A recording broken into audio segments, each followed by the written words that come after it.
Hi everyone. तो आज का केक हमारा 1 kg में है और ये केक की डिज़ाइन ना स्पेशली हमारे मॉम्स के लिए है।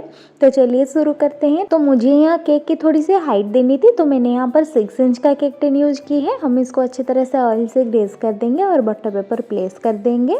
और मैंने यहाँ पर 5 मिनट के लिए पैन को पहले ही प्रीहीट होने के लिए रख दिया है। अब हम केक की बैटर बना लेते हैं। तो मेरा जो मेजरिंग कप है वो 240 ml का है। ये हमारा 1 kg केक है, तो मैंने यहाँ पर 2 कप प्रीमिक्स ली है और बाद में मैंने थोड़ी सी और प्रीमिक्स ऐड कर दी थी, क्योंकि मुझे यहाँ बिना फॉन्डेंट की यूज किए ऊपर कुछ केक की फ्लावर्स बनानी थी। अब हम सारे बैटर को अच्छी तरह से छान लेंगे। छानने से क्या होगा ना, हमारा बैटर जो है वो एकदम ही लम्स फ्री बनेगा। तो अब हम इसमें 1 टीस्पून ऑयल ऐड कर देंगे। पानी हमें थोड़ी थोड़ी करके ही ऐड करनी है, जब तक कि हमारा बैटर रिबन कंसिस्टेंसी का नहीं बन जाता। यह हमारा पाइनएप्पल फ्लेवर का केक था, तो मैंने यहाँ पर 3 ड्रॉप्स पाइनएप्पल एसेंस भी ऐड कर दी है। अब हम सारे बैटर को टिन में ट्रांसफर कर देंगे और टिन को थोड़ी सी टैप टैप कर देंगे, ताकि उसके अंदर जो भी एयर बबल्स होगी वो रिमूव हो जाएगी। अब मैंने यहाँ पर थोड़ी सी बैटर में पिंक और red food jail colour add कर दी है। हम इसको अच्छी तरह से मिक्स कर लेंगे और इसको भी बेक होने के लिए रख देंगे। अब हम केक को 40 to 45 मिनट के लिए लो फ्लेम में बेक होने के लिए रख देंगे। जब तक हमारा केक बेक हो रहा है तब तक हम क्रीम को बीट कर लेते हैं। तो मैंने यहाँ पर डिलाइट की व्हिप्ड क्रीम यूज की है। आपके यहाँ जो भी व्हिप्ड क्रीम मिलती है आप उसको यूज कर सकते हैं। तो हमें हमेशा लो से मीडियम और मीडियम से हाई करके स्टीप पीक आने तक क्रीम को बीट करनी है।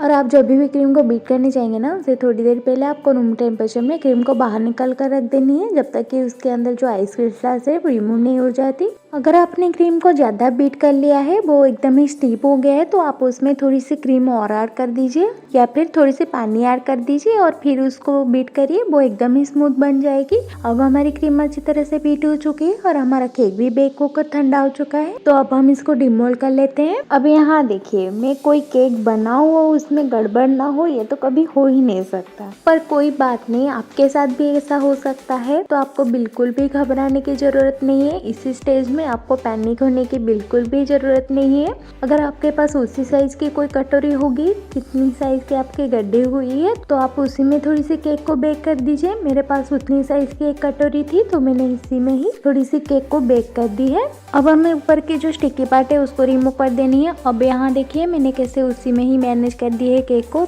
कोई देखकर कह ही नहीं सकता कि हमारे केक कैसे गड्ढे हुई थी। तो अब हम इसकी लेयर को कट कर देंगे। हम इसको 4 लेयर्स में कट करेंगे और इसी स्टेज में आपको धागे का यूज करनी है, क्योंकि पहले ही हमारे केक में थोड़ी सी गड़बड़ हो गई थी। इसी स्टेज में अगर आप धागे का यूज करेंगे तो आपकी लेयर प्रॉपरली कट होके आएगी। तो अब हम केक को असेंबल कर लेते हैं। तो केक स्पॉन्ज को सोक करने के लिए मैंने यहाँ पर थोड़ी सी पानी और पाइनएप्पल क्रश की यूज की है। तो हम पहले बोर्ड में थोड़ी सी क्रीम लगा देंगे, ताकि हमारा केक डिसमिस ना हो। फिर हमें स्पॉन्ज की एक लेयर ले लेनी है। उसको अच्छी तरह से सोकिंग करने के बाद हमें क्रीम की एक लेयर देनी है और उसके बाद हमें क्रॉस की एक लेयर देनी है। और ऐसे करते करते हमें स्पॉन्ज खत्म होने तक इसी स्टेप को फॉलो करनी है। और लास्ट में हमें केक को क्रम कोट करके 10 to 15 मिनट के लिए फ्रीज में सेट होने के लिए रख देंगे। हम क्रम कोट इसलिए करते हैं ताकि हमारे केक स्पॉन्ज से जो क्रम्स निकल के आती है ना, वो हमारी फाइनल फिनिशिंग में नहीं आएगी, वो हमारी सारी क्रीम में ही मिल जाएंगी और हमारे केक की फाइनल फिनिशिंग एकदम अच्छी आएगी।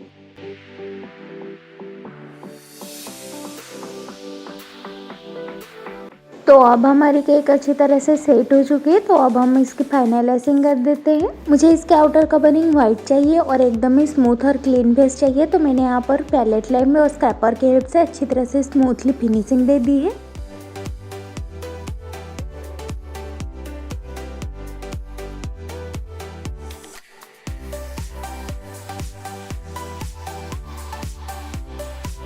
तो अब हमारा ये वाला स्पंज भी बेक हो चुका है। तो अब हम इसको अच्छी तरह से स्मैश कर देते हैं और एक स्मूथ सा डो बना देंगे। अगर आपकी डो ड्राई लगती है तो आप इसमें थोड़ी सी पानी ऐड कर सकते हैं। अब मैंने इस तरह की एक सिलिकॉन मोल्ड ले ली है और हम एक एक करके फ्लावर बना देंगे।